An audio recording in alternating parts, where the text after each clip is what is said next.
In our first chapter, we learned the basic building blocks of the water molecule, the classic bent shape of H2O.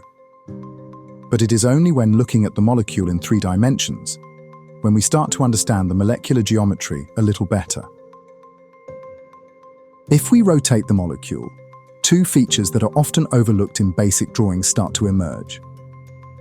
The oxygen's lone pairs. They're not atoms, but regions of negative charge, invisible in the real world, yet powerful enough to shape the entire geometry. Now we can start to notice the shape of the molecule. The 2 hydrogens and the 2 lone pairs sit at the 4 corners of a tetrahedron. In perfect symmetry, these corners would lie 109.5 degrees apart. But water doesn't reach mathematical perfection. Due to the repulsion from the lone pairs, the hydrogens are pushed inward and narrowing the angle to about 104.5 degrees. This echoes a larger underlying principle in nature. Nothing is ever mathematically perfect.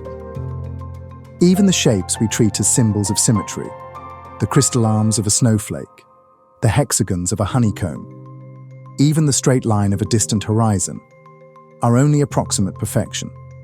To the naked eye, these shapes may seem perfect. But look closer, and each one warps under external and molecular forces. Tiny imperfections built into their very geometry. And the water molecule is no exception. If we look at the nature of the covalent bonds between the atoms, we start to understand why. Each covalent bond is astonishingly small, existing in a region of space of approximately 0.096 nanometers long. And the best way to describe the nature of this bond would be to imagine a tiny spring. This imaginary spring exists in a quantum mechanical electron cloud, vibrating in quantized modes up to about 113 trillion times per second. The vibratory movement means the hydrogen atoms swing in and out by a few degrees, constantly widening and narrowing the bond angle of the molecule. As the temperature rises, the vibrations intensify and slow down as it cools down, but they never stop. In other words, the bond angle of 104.5 degrees is never exactly the same from one moment to the next. This restless motion is the essence of liquid water at the smallest molecular level, which then raises a deeper question. If liquid water is so restless by nature, can it have a structure? And where does that structure come from?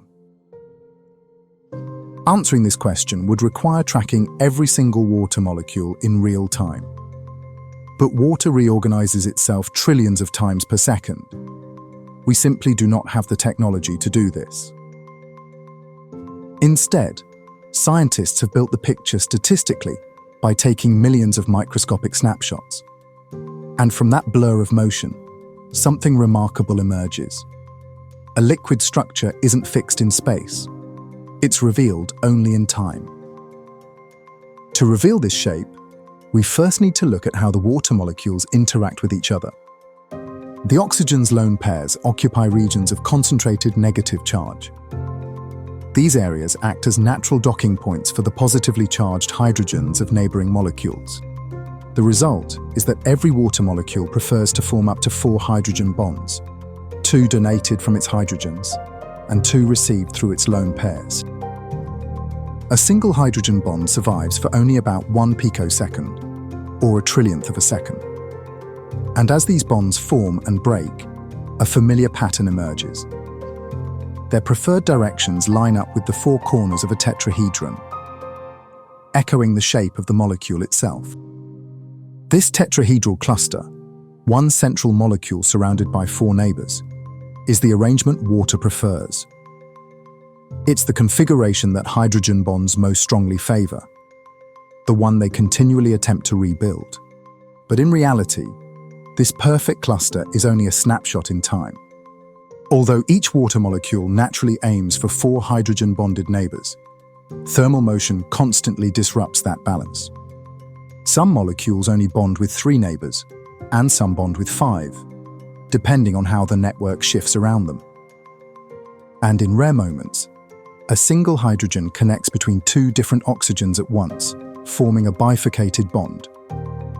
It's a split connection, weaker and far less stable than a normal hydrogen bond, lasting only for a fraction of a picosecond before the network rearranges again.